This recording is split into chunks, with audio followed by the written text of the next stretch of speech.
एक समय की बात है। रेनू एक नए घर में शिफ्ट होती है। अरे वाह, कितना अच्छा घर है। चलो यहाँ तो अच्छे से टाइम कट जाएगा और मैं खूब अच्छे से रह पाऊंगी। यह सब सोच ही रही थी कि अचानक उसकी एक पड़ोसन उसके पास आ जाती है और अरे दीदी, आप यहाँ रहने आई हैं? हाँ हाँ, अभी लिया है घर और यहीं पर रह। वह दोनों आपस में खूब बातचीत करती है और वह बहुत ही अच्छी एक दोस्त भी बन जाती है। खूब बात करते करते काफ़ी समय हो जाता है और रेनू उसको बोलती है, यार मुझे सिंगिंग बहुत अच्छी आती है। मुझे तो सिंगिंग करने का बहुत शौक है।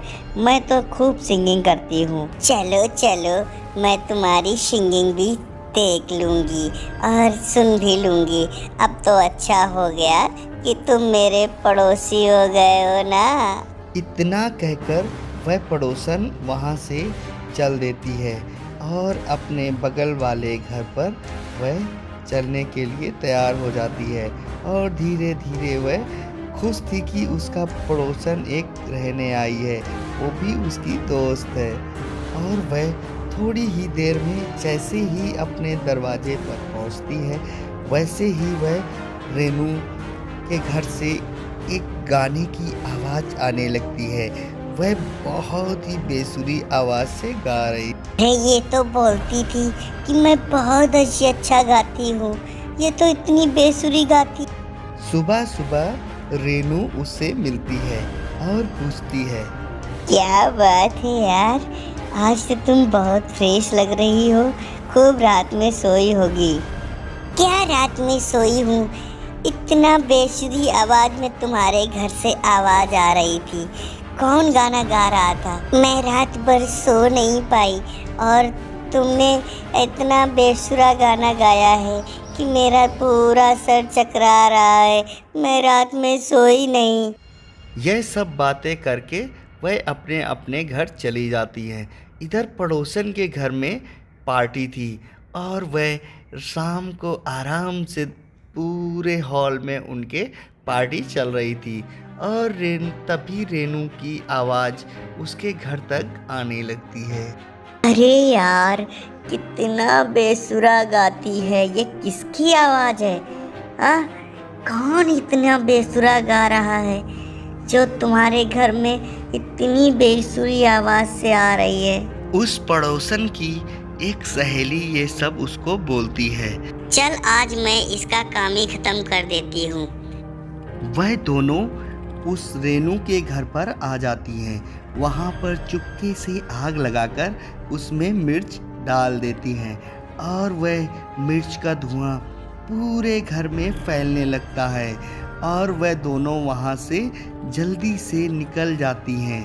और रेनू इधर आकर देखती है, अरे यार, किसने ये मिर्च डाल के जला दिया है? हाँ, अब मैं क्या करूँ? मेरा तो दम घुट रहा है। मैं तो बचूंगी नहीं, मुझे तो नहीं लगता है। क्योंकि रेनू को अस्थमा था और अस्थमा के कारण वह उस धुएं का बर्दाश्त नहीं कर पा रही थी कि अचानक वह ज़मीन पर गिर जाती है और उसकी मृत्यु हो जाती है। और वह मरने के बाद एक बहुत ही खतरनाक चुड़ैल बनकर सामने आ जाती है और बोलती है, किसने मेरे घर में ये आग लगाई? मैं किसकी वजह से मरी हूँ? मुझे पता लगाना होगा और मैं उसे नहीं छोड़ूंगी और उसे मार डालूंगी जिसने मुझे मारा है। हाँ, अब मैं नहीं छोड़ूंगी। वह चुड़ैल उस घर से बाहर निकलती है और वह पड़ोसन दोनों आपस में बात कर रही थी। अरे यार, कुछ हो न गया हो उसे, कहीं मर न गई हो। यार तू भी बहुत डरती है। कुछ नहीं हुआ होगा उसे, वो कहीं नहीं मरी होगी। अभी देखो कितना शांत है, कोई आवाज नहीं आ रही है, कोई गाना नहीं हो रहा है।